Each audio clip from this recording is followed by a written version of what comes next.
Fala, gente, tudo bem? Tudo na paz? Vocês estão na boa?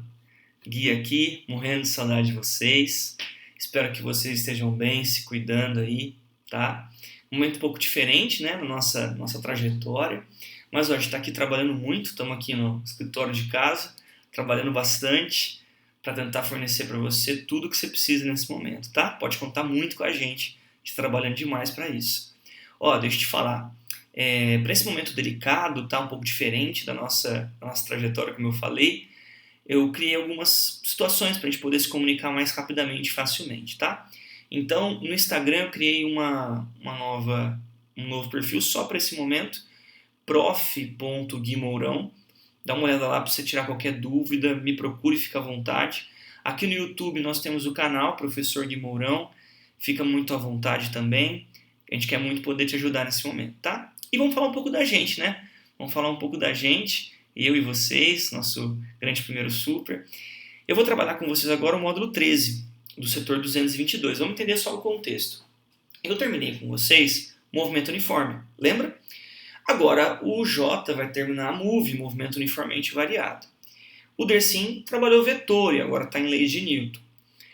Eu vou trabalhar com vocês agora um assunto que vocês não receberam ainda a apostila, que é a apostila 5, módulo 13 do setor 222. Por isso tem uma lista já no estudo.seb para você, para tarefa, para tudo, tá? E aqui no vídeo você pode ficar à vontade para pausar, anotar, fazer os esquemas, então você tem muita calma para ir no seu tempo, tá? A teoria daqui a gente vai fazer muito completa para vocês. Agora, vamos entender um pouco o que é isso. A gente vai entrar agora numa parte chamada cinemática vetorial. Então a gente continua descrevendo o movimento, mas agora usando o caráter vetorial. Então usando tudo que você viu com o μ e com o j, junto com o Dersim, lá em vetor. Vamos com muita calma, sem medo de ser feliz, que vai ser tranquilo. Tudo bem? Gente, começamos então pelo deslocamento. Primeiro, eu sempre gosto de ressaltar o lance da grandeza, né? O deslocamento, ele é uma grandeza vetorial. Veja, ele necessita de direção e sentido. O jeitinho fácil de você perceber isso é a pergunta para onde, né? Sempre que a pergunta para onde faz sentido, é aquela grandeza vetorial. Por exemplo, se eu falo, olha, hoje de manhã eu me desloquei 2 metros. Faz sentido a pergunta para onde? Faz. Sei lá, do meu quarto para a sala. Portanto, se faz sentido a pergunta para onde, ela é vetorial. Mas Gui, eu aprendi deslocamento escalar. É de uma maneira mais simplista, uma análise mais focando em outras coisas. Agora a gente vai analisar o vetor deslocamento como um todo, perfeito? Então, deslocamento vetorial. O deslocamento vetorial, gente, ele é simbolizado por outra letra, que eu vou te mostrar daqui a pouquinho, mas primeiro eu queria que você imaginasse uma situação. Imagina um corpo saindo de um ponto A e indo até um ponto B. Você sabe que o deslocamento dele, escalar, o ΔS, é medido em cima da trajetória que ele fez. Então, quanto ele percorreu em cima dessa trajetória, né? Posição final menos posição inicial em cima da trajetória. Esse é o ΔS. Quando eu penso em deslocamento vetorial, a gente pensa em algo muito mais simples. Veja, ele sai do ponto A e chega no ponto B, certo? Então, sai do A, chega no B. Você viu o que apareceu aqui para você? ΔR. O R é o que nós usamos para simbolizar o vetor posição. Então, ΔR, variação do vetor posição, deslocamento vetorial. De maneira muito simples, o deslocamento vetorial é simplesmente o vetor que liga de onde você saiu até onde você chegou, independentemente da trajetória. A gente gosta de falar que é como se ele fosse um atalho, entende?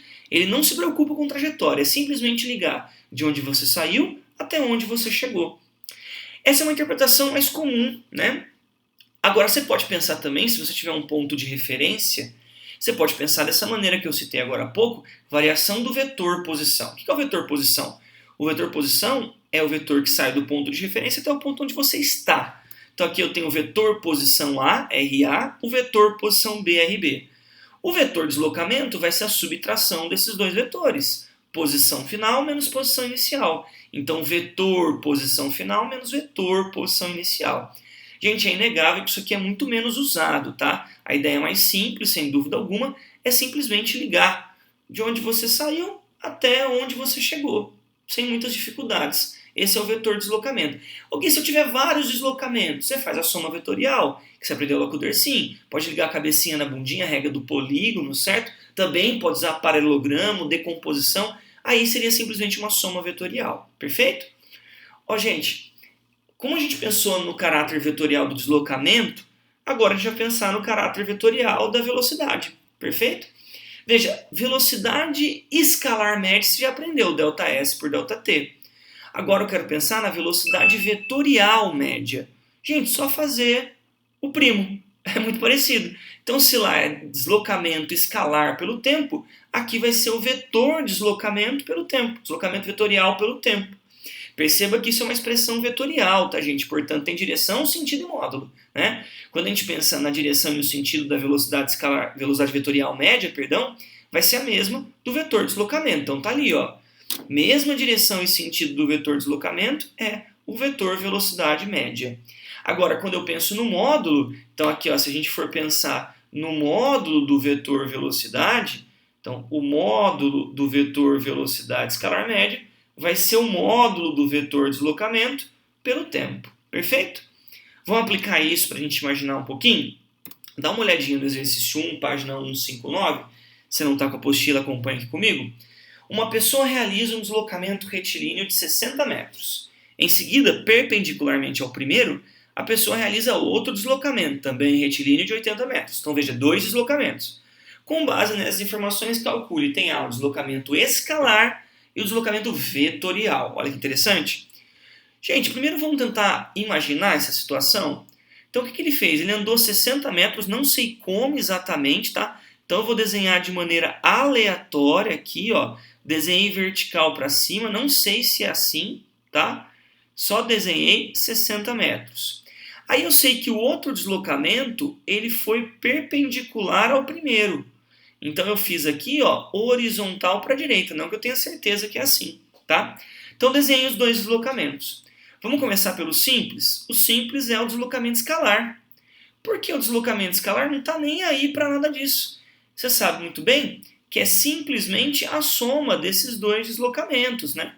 Então veja, o vetor deslocamento é outro papo. Agora o deslocamento escalar vai ser simplesmente 60 mais 80, totalizando 140 metros. Então esse aqui é o deslocamento escalar, sem grandes dificuldades.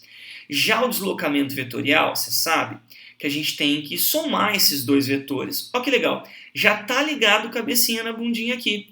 Então o vetor resultante, o deslocamento vetorial, aqui ó, sai da origem do primeiro, chega na extremidade do último. Ou simplesmente sai de onde você saiu e chega onde você chegou. Então esse aqui é o vetor deslocamento. Ô Gui, como eu vou achar o tamanho dele, né, um módulo? Veja, esse aqui é um vetor que está fechando um triângulo retângulo. Por isso, ó, sem grandes dificuldades, vamos mandar aqui o bom e velho Pitágoras. Então, o vetor deslocamento ao quadrado é igual, o módulo do vetor deslocamento ao quadrado é igual a 60 ao quadrado mais 80 ao quadrado. Gente, eu não sei se você percebe ali claramente que esse aqui é um triângulo 3, 4, 5, só que multiplicado por 20. Portanto, a hipotenusa vai dar 100 metros. Esse é o módulo do vetor deslocamento. É claro, se quisesse terminar essa continha com calma, você podia ficar muito à vontade, tá? Gente, então perceba, essa questão é boa para diferenciar de maneira clara o deslocamento vetorial do deslocamento escalar. Tudo bem? Agora vamos avançar um pouquinho? Queria que você desse uma olhada no exercício 3. Ó, o exercício 3, que nos dá o bom e velho quadriculado, fala o seguinte: um aluno colocou os eixos cartesianos x e y num jogo de tabuleiro para facilitar as jogadas. Em uma jogada, sua peça saiu de A, passou pelos pontos B, C, D e terminou no ponto E, sempre descrevendo movimentos retilíneos. Qual foi o deslocamento vetorial? Quantas unidades? Gente, opa, já sabe que é o item 100 então, né? Gente, olha, vamos pensar um pouco nessa questão do que é o item C. Importa se ele passou por B, C, D? Não importa, né, gente?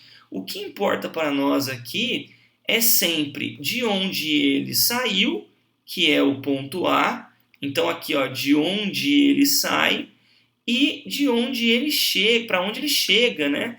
Então a saída e a chegada, inicial e final. Porque daí o vetor deslocamento, você sabe que é simplesmente ligar onde você saiu até onde você chegou. Então esse aqui é o vetor deslocamento. Perceba, eu não precisei me preocupar com nada. Tá? É claro, você podia desenhar cada vetor deslocamento de A para B, de B para C, de C para D, de D para E e fazer a soma vetorial, mas não tem porquê. Né? Agora, como que eu vou achar o tamanho dele? Aí a gente vai fechar um triângulo retângulo aqui, né? Então veja, aqui a gente vê que tem 3 unidades na vertical, 4 unidades na horizontal, e aí não tem erro, né? A partir desse momento, 3, 4, 5. Então o vetor deslocamento ele vai ter 5 unidades, que estava ali para a gente na alternativa C, tá? Como já apareceu ali precocemente para você, tirando o nosso clímax, perfeito? Você entendeu o que eu falei? Então, você podia fazer o desenho de cada vetorzinho, já estaria ligado cabecinha na bundinha, e aí você teria o mesmo vetor de deslocamento no final da história. É que não precisa, só ligar de onde você saiu até onde você chegou, sem grandes dificuldades, tranquilo? Bom, gente, vamos fazer uma última questão, agora pensando em velocidade também. Dá uma olhadinha aqui comigo, por favor, na questão 2. Ó, uma partícula gira numa trajetória circular de raio 20 metros, dando meia volta em 10 segundos. Então, ó, meia volta em 10 segundos. Calcule no trecho considerado o módulo. Então, ó, só para destacar, a gente tem aqui o raio, né? Então, aqui eu tenho o raio. E a gente tem aqui, ó, o tempo que ele demorou, perfeito? Ele deu para a gente aqui, ó, o valor de π, tudo bem? E ele pede 4 coisas. O deslocamento escalar primeiro. Ó, gente, eu fiz um desenho aqui para facilitar a nossa vida. Então, ó, trajetória circular, raio 20 metros. Ó, ele deu meia volta. Então, você imagina comigo, por favor, que ele saiu aqui do ponto A, percorreu aqui meia volta e chegou aqui no ponto B. Então, esse aqui é o deslocamento. Quanto é esse deslocamento? Veja, esse deslocamento, gente, nada mais é do que a metade do perímetro. Então, o ΔS ele vai ser 2πr, que é o perímetro, dividido por 2. Portanto, a gente consegue perceber claramente que esse 2 vai embora com esse 2. E aí nós teremos π que ele mandou considerar 3, o raio é 20. Portanto, eu vou ter um deslocamento escalar de 60 metros. Então, esse foi o deslocamento escalar desse corpinho. Agora, e o deslocamento vetorial? Aí a situação muda de figura, né? O deslocamento vetorial, o que você tem que fazer? Ligar de onde você saiu até onde você chegou. Então, ó, você vai ligar aqui de onde você saiu até onde você chegou. Esse aqui é o vetor de deslocamento. E qual vai ser o tamanho dele, né, gente? Está um pouquinho torto aqui. Qual vai ser o tamanho dele? Você percebe que é o diâmetro, já que é meia volta? Portanto, ó, o vetor de deslocamento nada mais vai ser que 2 vezes o raio. Portanto, 2 vezes 20, totalizando, então, um vetor de deslocamento de 40 metros. Perfeito? Então, tá aí, achamos o vetor de deslocamento e o deslocamento escalar, tudo bem? Então, o deslocamento escalar, o que ele andou em cima da trajetória. O vetor de deslocamento, você liga de onde ele saiu até onde ele chegou. Perfeito? Ó, gente, item C e D. Ele quer a velocidade escalar média e o módulo da velocidade vetorial média. Ó, gente, aí é só alegria. Dá uma olhada, ó. Velocidade escalar média, pô, você sabe. ΔS, deslocamento escalar pelo tempo. Nós já achamos o deslocamento escalar aqui, ó, 60 metros. Ele falou que demorou 10 segundos. Portanto, 60 dividido por 10, chegamos então em 6 metros por segundo. Isso aqui, gente, é a velocidade escalar média. Agora, e a velocidade vetorial média? A velocidade vetorial média, gente, o módulo dela vai ser o módulo do ΔR pelo ΔT, o módulo do vetor de deslocamento. Perceba que eu estou fazendo continha, eu não coloco mais setinha, né, gente? O módulo do vetor de deslocamento, a gente achou aqui, ó, 40 metros. Portanto, vai ficar 40 dividido por 10. Eu vou ter, então, o módulo do vetor velocidade média, 4 metros por segundo. Perfeito? Então, essa diferenciação é interessantíssima, né, gente? Para a gente entender essas comparações. As questões da aula servem muito para isso. Agora eu queria te fazer um convite. Dá uma olhadinha, ó. Separei para vocês aqui uma tarefinha esperta. Mas antes da tarefinha, ó, vamos falar rapidinho um conceito legal, velocidade vetorial instantânea. Imagina que eu dei uma tacadinha ali nele, né? Essa bolinha vai rodar, perfeito? Quando a gente pensa nisso, se ela arrebentar o fio, como que ela sai? Ela sai pela tangente, né? Vamos lembrar desse tópico. Por que eu estou falando isso para você? Para a gente lembrar qual a direção do vetor velocidade. Veja, o vetor velocidade ele vai ser sempre tangente à trajetória, o vetor velocidade naquele instante. Veja, aqui nós temos o módulo, o tamanho do vetor, e a direção e o sentido sempre tangente à trajetória, ou seja, perpendicular ao raio, no sentido do movimento. Então, ó, quando você vê aqui, perceba, perpendicular ao raio, perpendicular ao raio, perpendicular ao raio, certo? Isso caracteriza a reta tangente. Portanto, eu tenho aqui ó, o vetor velocidade tangente à trajetória. Perfeito, gente? Só para a gente saber desenhar a velocidade vetorial instantânea. E vamos lembrar, né? Que quando eu penso em velocidade instantânea, já não é mais uma média, é a velocidade que o corpo realmente tem naquele momento. E aí, quando a gente pensa isso, não estamos pensando numa média, né? Aí aqui tem direção e sentido, tangente à trajetória no sentido dela, e o módulo vai ser da velocidade instantânea naquele momento, perfeito? Agora sim, queria te propor a nossa tarefinha, tá? Então dá uma olhadinha lá da lista extra que está no estudo.seb, do 1 ao 7, perfeito? E também quero te convidar a ir lá no Assistentes Lafa no YouTube, o peãozinho vai resolver com vocês toda essa lista, perfeito? Gente, obrigado demais pela atenção, bons estudos, qualquer dúvida eu estou super à disposição, beleza? Beijão, gente!